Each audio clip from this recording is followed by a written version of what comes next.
E o ABA? O ABA, que é a análise do comportamento aplicada, ela está fazendo um sucesso tremendo. E volta e meia as pessoas interpretam mal o que eu falo sobre o ABA. E sobre o TEAC também, o TEACH, que nós vamos ver daqui a pouco. Na realidade é o quê? Gente, análise do comportamento aplicado é uma abordagem da psicologia para compreender o comportamento e para interferir nesse comportamento. Tanto o ABA quanto o TEACH o TEACH é mais utilizado nos Estados Unidos, o ABA é mais utilizado no Brasil. Nos Estados Unidos usa o ABA e o TEACH. Eles, na realidade, são técnicas de, olha o que eu vou dizer, adestramento humano. E são técnicas de modificação comportamental. Modificação comportamental, no meu modo de entender, é adestramento humano.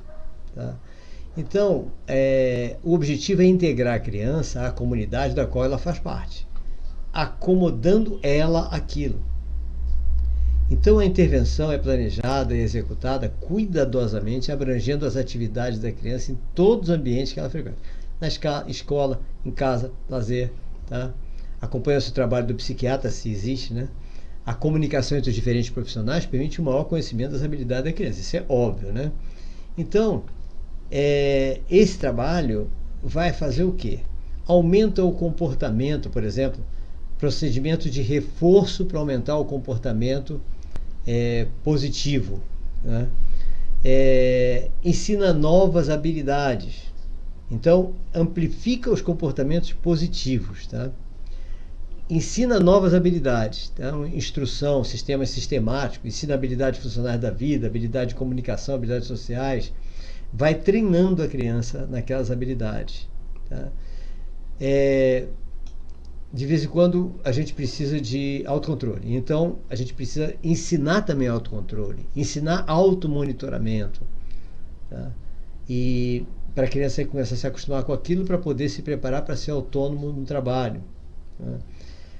Quando tem um comportamento inadequado, então a gente vai tentando reduzir esses comportamentos inadequados, substituindo por comportamentos adequados. Ou seja, é um sistema muito interessante, muito bom. Você tem várias técnicas no ABA para desenvolver bem a criança. Eu já treinei 2 ou 3 pessoas para isso e nunca precisamos usar com os nossos autistas. Esse detalhe é que é importante. O ABA não é que ele não seja, ele é ótimo, excelente. Da mesma forma que o TEACH também é excelente. O TEACH é mais ou menos, é um complemento também. Nos Estados Unidos, usa o ABA como prévio para o TEACH, por exemplo. Né? Então, o programa educacional é clínico, é uma prática predominantemente psicopedagógica e que busca observar profundamente o comportamento das crianças frente aos estímulos e vai treinando a criança da mesma forma para melhorar esse estímulo, reduzir aquele estímulo negativo. Ou seja, é tudo um treinamento de comportamento, é um treinamento comportamental. Por que eu digo que eu nunca usei esses 2 métodos?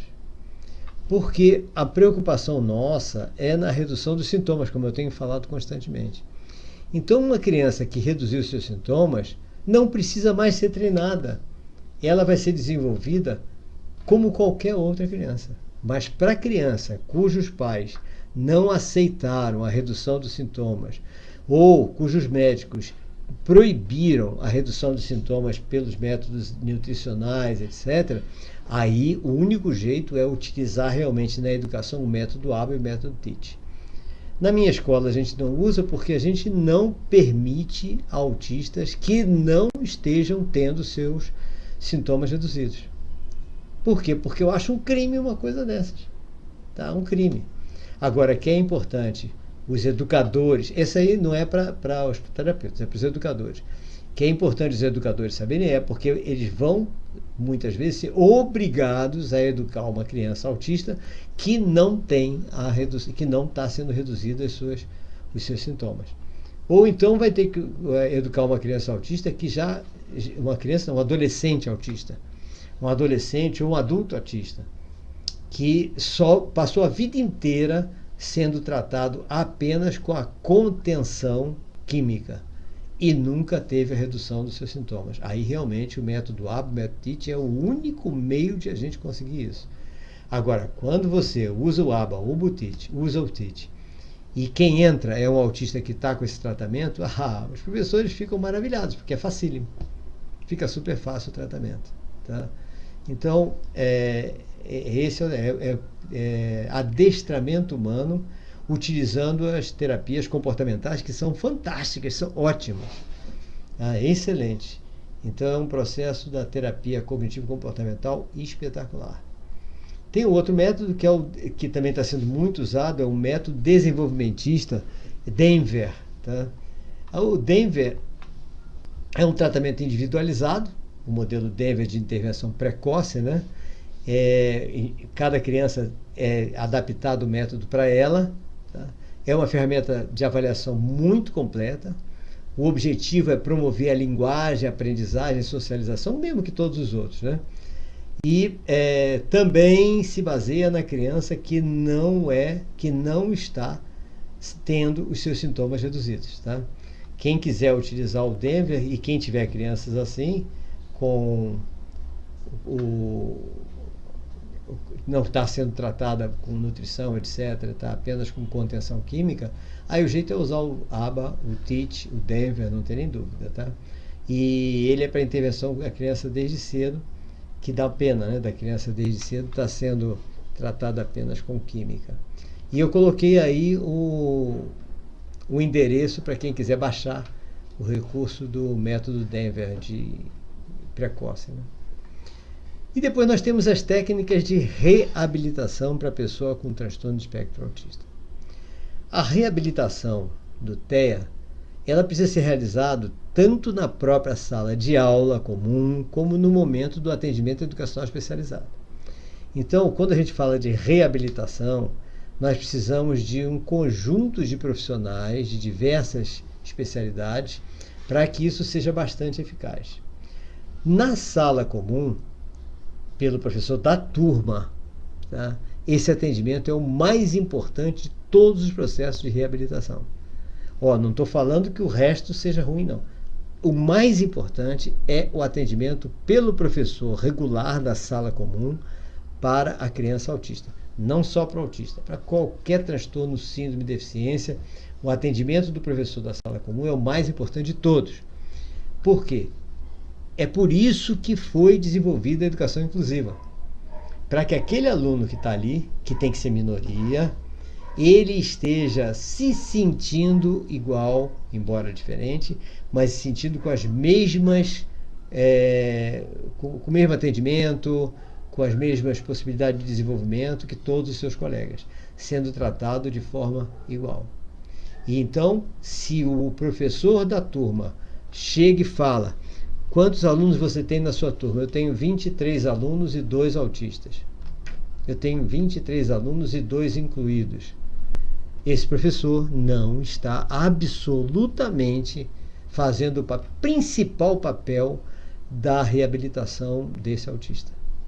Então, para que o autista seja reabilitado, o primeiro passo é treinar o professor da sala de aula comum, para que ele saiba dar uma aula inclusiva e ele incorpore o autista como aluno dele. Então, quando perguntar ele quantos alunos você tem na sua turma, ele vai dizer 25 alunos.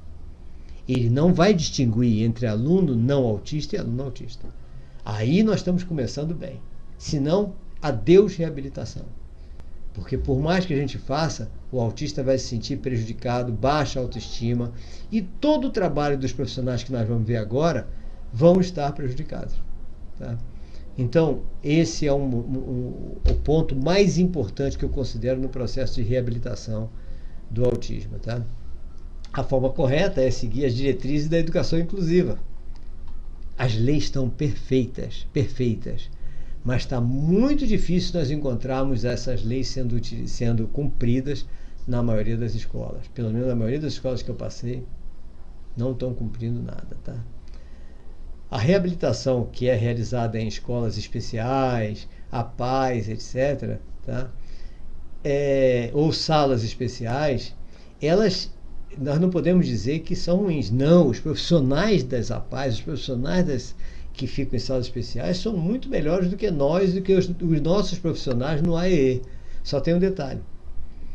Nas salas especiais ou nas escolas especiais, o aluno olha para todos os lados e o seu cérebro registra que ele é normal, porque ele está vendo o mesmo defeito em todo mundo. Então o seu cérebro não vai trabalhar no sentido de autorrecuperação, que é uma coisa maravilhosa que o nosso cérebro faz. Tá? Então a grande vantagem do aluno da educação inclusiva, ou seja, do aluno ser matriculado numa sala comum, é que ele olha para os lados e vê que todos os seus colegas fazem coisas que ele ainda, o cérebro registra assim, ainda não está conseguindo fazer. Aí o cérebro vai sozinho trabalhar a seu favor para corrigir todos os defeitos que ele tem em relação aos outros. Lógico, para que isso existe, precisa que não haja bullying, né? Então essa autorrecuperação é fantástica. Agora, obviamente, ele não pode, nessa sala de aula, não pode ter muito aluno especial, porque tem que ser uma proporção menor. Eu digo no máximo 10%. Porque se começar a aumentar o número de alunos com deficiência, ele pode olhar para o lado e só observar os alunos que são semelhantes a ele. Aí o cérebro dele não vai ajudar. Então, por isso que tem que ter um número mínimo de alunos incluídos nas salas comuns. Tá? O que vai ser um problema sério para nós. Por quê? Porque o número de autistas está aumentando assustadoramente. Embora o Peter Gates negue isso, né? Diga que o número de crianças que está sendo considerado autista é que está aumentando assustadoramente. Mas aí, como é que a gente vai fazer se tiver mesmo muita criança deficiente? Aí nós temos uma demanda imensa que não vai dar para botar apenas 10% em cada turma. Aí nós vamos ter problemas. Porque aumentando a proporção de alunos deficientes numa sala comum, o cérebro dessa criança não vai proceder a essa autorrecuperação. Então nós vamos ter muito trabalho. Então isso é um problema sério. Nós temos que arranjar um meio de não aumentar o número de autistas, isso sim, né? Então, essa autorrecuperação cerebral precisa de duas coisas para funcionar. Não pode ser permitido bullying. Porque a partir do momento que o aluno incluído ele sofre bullying, o cérebro dele para, não vai trabalhar a favor dele mais não, porque cai a autoestima. Tá? Agora, outra coisa importante para esse aluno ter sucesso, poder se desenvolver e também não prejudicar os colegas, ele tem que ser um aluno escolarizável. Imagine só o que eu estou falando. Nós estamos preocupados com o autista, mas um autista não escolarizável vai prejudicar todos os colegas daquela turma. É ou não é? E como é que a gente pode fazer com que o autista seja escolarizável? Aí é que está o grande perigo. Muitas escolas chamam as mães e dizem: nós exigimos que o seu filho esteja sendo medicado. Eles não dizem redução dos sintomas, dizem medicado. Porque para muitos profissionais, reduzir sintomas significa contenção química dos sintomas. Para mim, isso deveria ser considerado crime. Porque a contenção química é só aceito temporária, enquanto nós estamos trabalhando com os profissionais adequados para reduzir todos os sintomas. A contenção química está sendo usada de tal forma que no meu livro Sexualidade Humana eu mostro uma coisa absurda. Alunos, crianças com síndrome de Down ou autista severa, que de repente começam a praticar masturbação em público, por exemplo. Porque evoluiu a parte da libido e não evoluiu a mente humana. Então, o que acontece? Os pais, os professores entram em crise, levam correndo para o médico, em vez de conversar com outros tipos de terapeutas, psicólogos, etc., vai para o médico. E o médico, neurologista, psiquiatra, etc., faz a contenção química, dá um castrador químico para a criança. Então, contenções químicas, castração química, são coisas, são extremas, que nós temos que tomar muito cuidado com isso. Tá? Então, contenção química da criança é temporária, enquanto nós estamos procurando o caminho certo, embora demorado, para diminuir todos os sintomas. Então, a primeira coisa que a gente tem que fazer para isso é procurar um médico ou nutricionista para eliminar os parasitas, vermes, protozoários, que infestam o trato digestivo da criança. Em seguida, o nutricionista para preparar uma dieta substituindo glúten, caseína, soja, açúcar branco refinado, corante, conservantes e tudo mais. O mesmo nutricionista vai prescrever probióticos adequados ao seu peso e idade para recuperar a flora intestinal, já que ela tá sendo eliminada, né? Porque um monte de protozoário, um monte de verme, um monte de bactéria diminuiu a microbiota intestinal. E o médico que fez que deve fazer também um exame clínico completo, que eu não falei, para verificar se tem alguma comorbidade paralela, ele vai analisar também o nível de vitaminas, para complementar o nível de vitaminas. Com esses passos, ou seja, exame clínico completo para ver se tem alguma comorbidade paralela, como, por exemplo, problema de tireoide. Tá? Eliminação de todos os vermes. Tá? Dieta rigorosa, tirando tudo o que faz mal à criança, já que o intestino dele tem permeabilidade. Nós já vimos isso. Tá?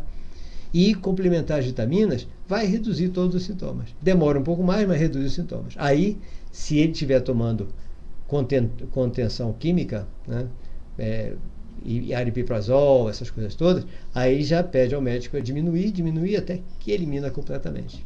Aí a criança está perfeitamente escolarizável. Essa é uma reabilitação, é uma parte importante da reabilitação. Na reabilitação também nós precisamos identificar habilidades e limites. E a gente começa exatamente identificando aquelas habilidades que estão preservadas, os gostos específicos da criança, suas preferências, seus costumes e tudo mais. Essas habilidades devem ser consideradas como o ponto de partida para tudo que a gente vai fazer com ela, tá? Porque aí a gente está aumentando a autoestima dessa. A inabilidade não, tem que ser considerada coisa temporária, tá? Isso é importantíssimo, né? A gente deve respeitar os limites, mas criar estratégias para ir ultrapassando aos poucos todos os limites da criança, tá? Por exemplo, na nossa escola, a gente coloca para o autista um mediador, mas o mediador ele faz o quê? A relação do autista com o professor da sala comum e com os seus colegas. No momento em que ele percebe que esse relacionamento está feito, o mediador se manda, acabou, não fica mais lá. Tá? Outra coisa é o desenvolvimento de descoberta das potencialidades e desenvolvimento das novas habilidades.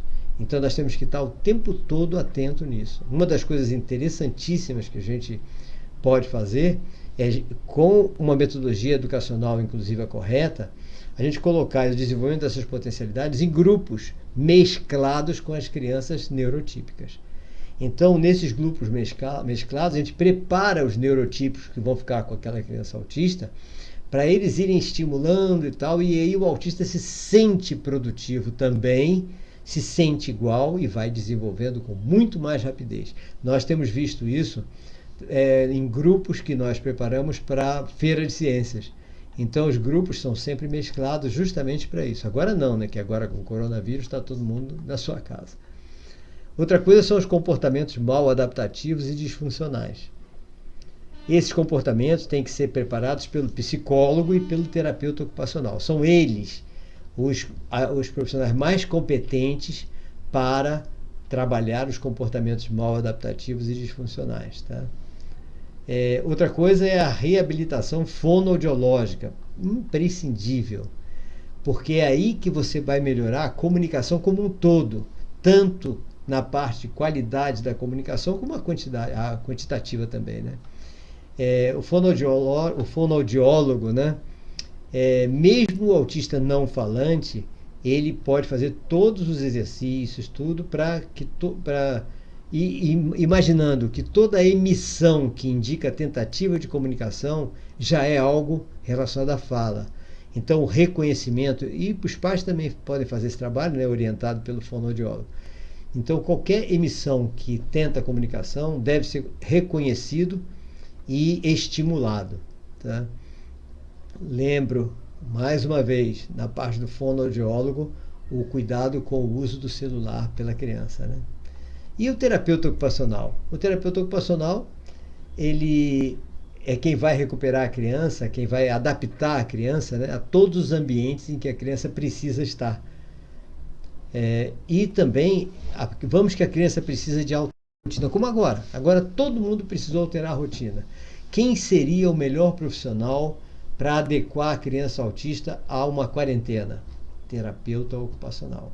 Então, as informações vindas do terapeuta, o treinamento dos pais pelos terapeutas ocupacionais é o carro-chefe desse momento. Nesse momento, nós precisamos que os pais estejam preparados exatamente por essa ocupação, o terapeuta ocupacional. Tá? Outra atuação do terapeuta ocupacional nas reabilitações do autista é na parte da hipersensibilidade auditiva, olfativa, gustativa. Todas as hipersensibilidades podem ser trabalhadas ou devem ser trabalhadas pelo terapeuta ocupacional. Tá? O TO também tem uma atuação maravilhosa na parte da alimentação, higiene, o procedimento de calçar sapatos, se vestir, brincadeiras, melhorar o nível de atenção dele ao andar, cuidado com segurança. Essa toda é a área de atuação do terapeuta ocupacional. Né? Logicamente, diversas outras terapias, como música, teatro, todas essas outras terapias são importantíssimas, não só para o autista, para todas as crianças em desenvolvimento. Por isso que na nossa escola a gente põe música, dança, teatro, essas coisas todas para todas as crianças e, obviamente, visando principalmente a integração dos autistas nos grupos em desenvolvimento de tudo isso, dança, música, brincadeiras, exercício de equilíbrio, tudo isso, né? Isso é muito importante. E em relação aos familiares, o que a gente pode dizer? Primeiro, a gente tomar um cuidado tremendo com o tal do luto que ocorre, que a família passa, né, quando confirma o diagnóstico do filho. E o perigo maior é que na hora que isso acontece, chega gente dando uma porção de dicas, tudo errado. Então, o que a gente tem que tomar cuidado, amigos que de repente descobriram que o filho tem autismo, uma coisa assim, é imediatamente levar a família, o pai e a mãe, para um acompanhamento ou uma conversa inicial com algum psicólogo especialista em famílias de autistas, para orientar os pais, para evitar que eles tomem atitudes completamente errôneas, que tem acontecido demais. Então é muito importante essa orientação familiar.